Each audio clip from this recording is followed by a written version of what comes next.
যে আপনি 13ই ডিসেম্বর কর্ণাটক সরকার এই ওষুধ কোম্পানি আরএল আপনাকে দেখাচ্ছি কতজনকে যে দিয়ে ফেলেছে গোটা রাজ্যে কে জানে ভগবান।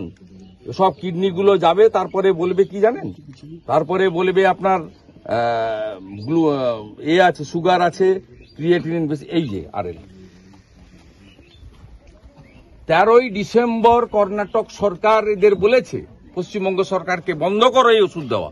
13ই ডিসেম্বর, আজকে 16 তারিখ। আমাকে স্পেশাল সেক্রেটারি বলছেন যে 10ই ডিসেম্বর আমরা জেনেছি।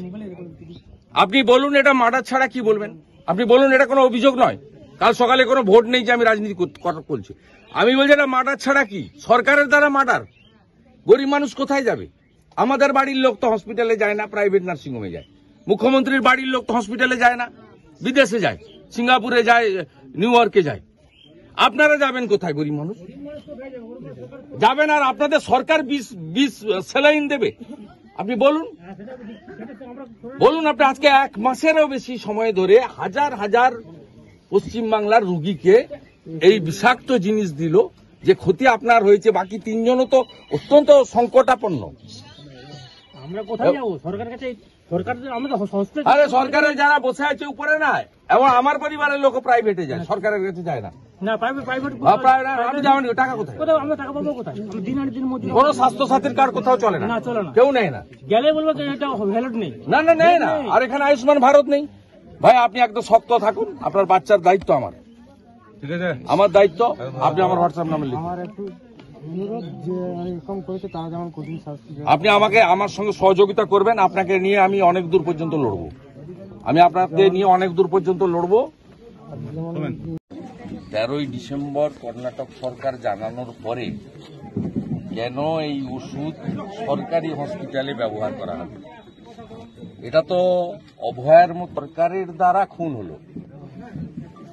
সরকারের দ্বারা চিকিৎসা বিজ্ঞান ফেল করতেই পারে, কেউ অমর নয়, কিন্তু এটা তো আমাকে স্বীকার করছে যে 13ই ডিসেম্বর নয়, 10ই ডিসেম্বর আমরা জেনেছিলাম।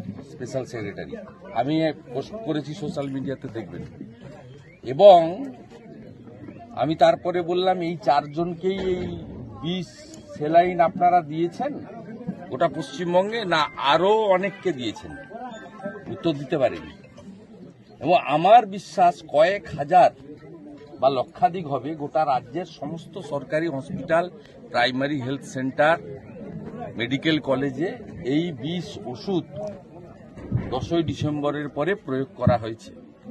এবং বিশেষজ্ঞ ডাক্তাররা বলছে যে কিডনি নষ্ট হবে। আমার কথা নয়, আমি ডাক্তারি পড়িনি।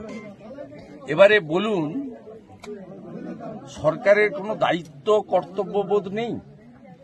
এবং কালকে আমি বলেছিলাম আপনাকে 50 লক্ষ টাকা ক্ষতিপূরণ দিতে হবে, কারণ আমরা সবাই জানি যিনি চলে গেছেন তাকে ফিরিয়ে দেওয়ার ক্ষমতা ভগবান দেয়নি। আপনাকে চাকরি দিতে হবে। এই বাচ্চাটার ভবিষ্যৎ কি হবে? আমরা তো আছি, আমরা তো সরকার নই, আমরা বিরোধী দলনেতা, আমি একজন এমএলএ, আমাদের সাথীরা আছে, আমাদের দল আছে, আমরা আপনার পাশে দাঁড়াবো। কিন্তু আজকে কলকাতা হাইকোর্টে আমাদের ডাক্তার বিশ্বপতি মুখার্জি এবং কৌস্তব বাগচি অ্যাডভোকেট মামলা করেছিলেন গত সোমবার। আজকে সেই মামলাতে প্রধান বিচারপতি বলেছেন যে সাধারণ ক্ষতিপূরণ নয়, অ্যাপ্রোপ্রিয়েট মানে যথোপযুক্ত ক্ষতিপূরণ আপনার পরিবারকে দেওয়া উচিত।